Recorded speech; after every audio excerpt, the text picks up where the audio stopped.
We have another 2-act day upon us. This is the astrology of October 3rd, 4th, and 5th, setting us up for a Pisces moon weekend. So this morning we have an Aquarius moon, and while she's still there, there's a beautiful interaction between Chiron, Mercury, and the moon.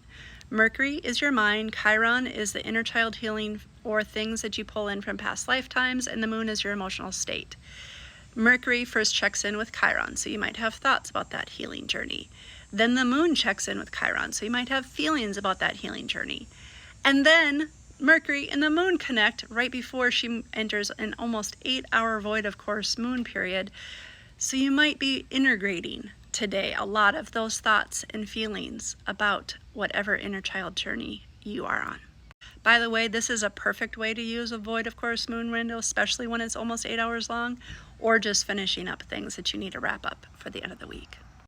When the moon moves into Pisces at 9:07 p.m. Central Time today, your dreams might be off the charts for the next few days. She will end up touching in with Uranus today too, so there's an expect the unexpected kind of energy.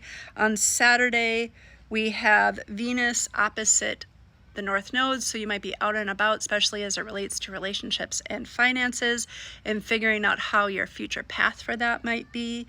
Then we have on Saturday as well a touch point between the moon and Mars, so you might feel motivated to move towards something. On Sunday, the moon will touch in with the North Node, so it might be integrating some of the things that you learned about on Saturday with Venus touching in with the North Node, because the next stop is the moon opposite Venus, so there's a little bit of an integration similar to that one I described at the beginning of the video. And then, of course, Jupiter amplifies everything. So if you feel like crying, know that that's normal. If you feel like you want to just dissolve and you have to work on your boundaries and you are worried about things feeling right in your body and whatnot, know that that's okay, because this is a very intuitive water sign that just kind of wants things to be okay.